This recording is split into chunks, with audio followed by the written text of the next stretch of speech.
Last time I talked about how good creating things felt and how it really kind of energized me and made me feel good.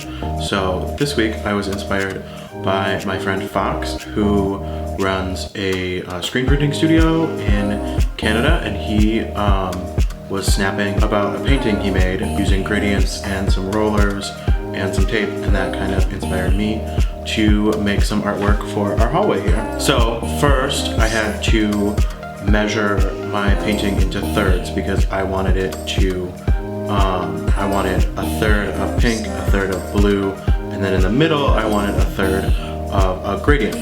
So I did that. That wasn't too hard. And then the next step was painting the pink and the blue. And this worked out super well. I actually spent a long time at the paint store picking out this paint because I wanted exactly these colors.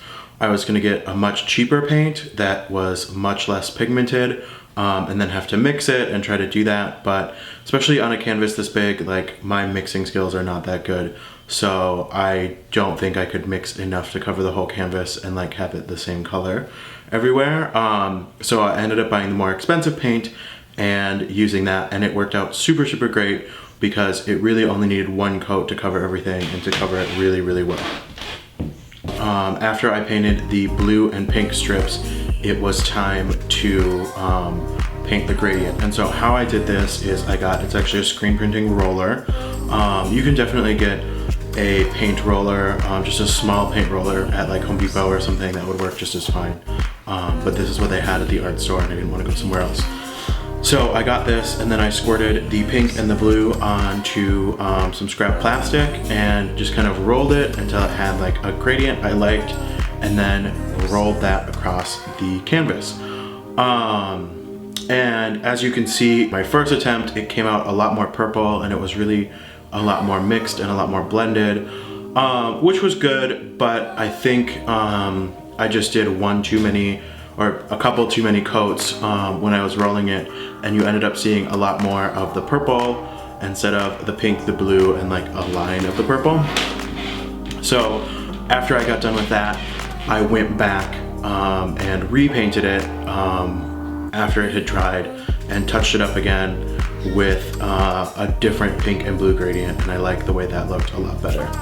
Once all of that dried, the next morning, I came back and I was gonna paint the two bronze. The color is actually copper, but I think it looks a lot more gold or bronze. And so I wanted these to be very like symmetrical and rectangular and centered. So I spent a long time measuring, and as you can see, the first time I measured for the first square or the first rectangle, it did not go well. I did not measure in the most efficient way whatsoever. The second one, I did a much better job, and that only took 2 minutes instead of like 15 minutes. And then so I taped those off with painter's tape. So if you want a really crisp line, I didn't do this, but something you can do is take some of the acrylic medium. This is the stuff you use to like dilute acrylic paint when you're mixing and blending. And if you paint that across the tape after you put it down, you get like a nice crisp line.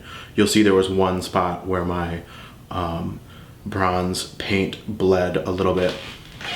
So I taped off those two rectangles, and then I just painted it really quick. And again, I got this very expensive paint, so it covered really well in one coat. I really like the kind of brush strokes that you can see in it. I really liked that. If you didn't want that, you could either roll it on or spray it. But I think it looked really cool, and it kind of adds another dimension to the painting, especially because where the roller did the gradient in the middle, you get a completely different texture there. You get some little ridges instead of like flat brush marks. This is a trick that I have learned from watching way too many nail art videos on YouTube. If you want a nice, crisp, clean line anytime you've taped something off, you need to peel the tape off when the paint is wet. I know it sounds kind of counterintuitive because you're like, won't the paint like flow to where? No, it won't. You let it dry for like 2 or 3 minutes, then you pull off the tape. And that's how you get a nice crisp line. If you let the paint dry, it will dry on top of the tape, and then you'll end up peeling off the tape. So You have to do it when it's wet. And after I let that gold bronze paint dry for a little bit longer, I just came back with a brush and some of the pink and some of the teal and painted the edges of the canvas because I'm not gonna frame it. I just wanted to put it on the wall like that, and I don't like seeing those white marks around the edge. And also, especially where the roller was in the gradient, there's some like little drips and stuff, and I wanted it to look nice and even. So that was it. I think it looks really good. I really like the way it looks. It was surprisingly easy. I thought it was actually gonna be a lot harder. If I did it again, if I was gonna do another gradient like this, I would definitely kind of work on the gradient, try to get a little bit better of a gradient. Maybe use a smaller canvas so the gradient can cover more of it. But I really had a lot of fun making this painting. I think we have one more open space in our apartment. I might make another one that kind of matches it to go on the other side of our hallway. And yeah, I hope you guys enjoyed this video. It really doesn't matter what you go out and make, but just go out and make something, do it.